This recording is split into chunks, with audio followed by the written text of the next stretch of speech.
வணக்கம். சமீபத்தில Washington DC அமெரிக்காவில நடந்த ஒரு ஃப்ளைட் கிராஷை பத்தி தான் நம்ம பார்க்க போறோம். உங்களுக்கு தெரியும் கிட்டத்தட்ட 67 பேரு, அதாவது 64 பேரு ஃப்ளைட்ல போர்டா இருந்திருக்காங்க. அந்த ஹெலிகாப்டர் இதில வந்து ஒரு 3 பேரு. மொத்தம் 67 பேர் வந்து இந்த விபத்தில வந்து இறந்துட்டாங்க. இதில் என்ன ஒரு பெரிய ஒரு கஷ்டமானது அப்படின்னா, இது வந்து இந்த ஹெலிகாப்டர் வந்து 200 ஃபீட் உயரத்தில் பறக்கிறதுக்கு தான் நார்மலாக அனுமதி. அதுதான் எஸ்ஓபி. அது வந்து ஒரு ஆர்மியோட ட்ரெய்னிங் ஹெலிகாப்டர். உள்ள ஒரு ட்ரெய்னர் ப்ளஸ் 2 ட்ரெய்னீஸ் இருந்திருக்காங்க. வழக்கமாக வந்து அது 200 ஃபீட் ஹைட்டில் தான் அது பறக்கும்.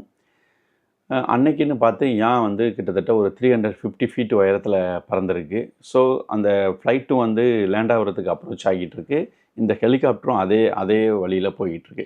ஸோ இதை கண்ட்ரோல் டவரில் வந்து வாட்ச் பண்ணிவிட்டு ஹெலிகாப்டரை காண்டாக்ட் பண்ணி கேட்குறாங்க, நீ வந்து ஃப்ளைட்டு வந்துக்கிட்டு இருக்கு பார்க்குறீங்களா அப்படின்ட்டு. ஆமாம் நாங்கள் பார்க்குறோம் அப்படின்னு சொல்லி இந்த உரையாடல் மட்டும் வந்து சமூக வலைத்தளங்களில் போய்கிட்டுருக்கு.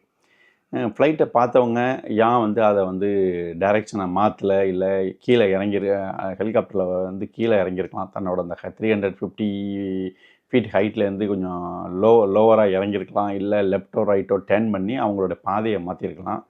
ஆனால் என்ன நடந்துச்சு அப்படிங்கிறது தெரியலை. ஃப்ளைட்டும் இந்த ஹெலிகாப்டரும் மோதி கிட்டத்தட்ட ஒரு விபத்து 67 பேரோட உயிர் வந்து போயிடுச்சு. இதில் வந்து பார்த்திங்க அப்படின்னா, அந்த ஹெலிகாப்டர் வந்து 2ஆக உடஞ்சி அந்த பொட்டாமிக் ரிவரில் வந்து விழுந்துருச்சு. ஃப்ளைட்டு வந்து வெடித்து சிதறி இதில் வந்து அதே ஆற்றில் வந்து விழுந்துருச்சு. பொட்டாமிக் ரிவர் வந்து ஃபாஸ்ட் மூவிங் வாட்டர் இருக்குது அப்படிங்கிறாங்க. அதாவது தண்ணியோட ஓட்டம் கண்டினியூவாக அந்த ஆற்றுல இருக்குமா.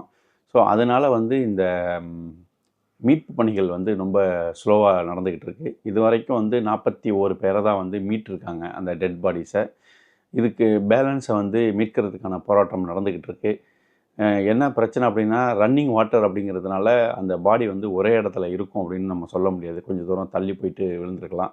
உங்களுக்கு தெரியும், அந்த ஃப்ளோட்டிங் கிரேன்ஸ்லாம் கொண்டு வந்து அந்த ஹெலிகாப்டரெல்லாம் வந்து தூக்கியிருக்காங்க. ஒரு பிளாக் பாக்ஸ் வந்து கிடச்சிருக்கு அப்படிங்கிறாங்க. அதை வந்து தண்ணி அதிகமாக வந்து ஆனால் வந்து க்ரஷ் ஆகி விழுந்ததுனால அது தண்ணி வந்து உள்ளே போயிடுச்சு. அதனால் வந்து சில இதை வந்து அதை வந்து அந்த பிளாக் பாக்ஸில் என்ன இருக்குது அப்படிங்கிறத வந்து அவங்களால எக்ஸ்ட்ராக்ட் பண்ண முடியலை, டவுன்லோட் பண்ண முடியலை. இப்போ ஃப்ளைட்டோட பிளாக் பாக்ஸை தேடிக்கிட்டு இருக்காங்க. இதில் வந்து பார்த்திங்க அப்படின்னா, என்ன இதுன்னா, இந்த வாஷிங்டன் டிசி வந்து ஒரு பக்கம் அமெரிக்க அதிபர் ட்ரம்போட வீடு, இன்னொரு பக்கம் வந்து ஒயிட் ஹவுஸு. இதுக்கு இடையில தான் வந்து அந்த ரன்வே இருக்குது. ரொம்ப கண்ட்ரோல்டு, ரொம்ப ரெஸ்ட்ரிக்டட் ஏரியா அப்படின்னு நம்ம சொல்லலாம். எந்த இதுவும் வந்து ஃப்ளைட்டும் அவ்வளோ ஈஸியாக பறந்துட முடியாது, ஹெலிகாப்டர் அவ்வளோ ஈஸியாக பறந்துட முடியாது. எல்லாமே வந்து ஒரு கண்ட்ரோல்டு இதில் இருக்கிறது. ஆனால் வந்து இதையும் மீறி வந்து இப்படி ஒரு ஆக்சிடெண்ட் நடந்திருக்கு. நேற்று வந்து டொனால்டு ட்ரம்ப் அவர்கள் வந்து இதை பற்றி ஒரு பத்திரிகையாளரை சந்தித்து விளக்கம் கொடுத்துருக்கார். இது வந்து ஒரு அன்ஃபார்ச்சுனேட் இஷ்யூ அப்படின்னு சொல்லிட்டு. இதில் என்னன்னா, இன்னும் வந்து அந்த எல்லா இறந்த பாடியை வந்து ஃபுல்லாக வந்து ரெக்கவர் பண்ண முடியல அப்படிங்கிறது தான் ரொம்ப சோகமானது. இதில் வந்து பார்த்திங்கன்னா, ரஷ்யாவை சேர்ந்த 2 வேர்ல்டு சாம்பியன் வந்து அதில் வந்து போர்டாகியிருக்காங்க அப்படின்னு சொல்கிறாங்க. ஸோ இன்க்ளூடிங் வந்து இதிலேருந்து போன அந்த ஆர்மி ஹெலிகாப்டர்லேருந்து போன 3 பேர் ப்ளஸ்ஸு இதில் ஒரு 64 பேர் ஃப்ளைட்டில் டோட்டலாக 67 பேரும் இறந்துட்டாங்க. இதுதான் வந்து ஒரு சோகமான செய்தி மக்களே.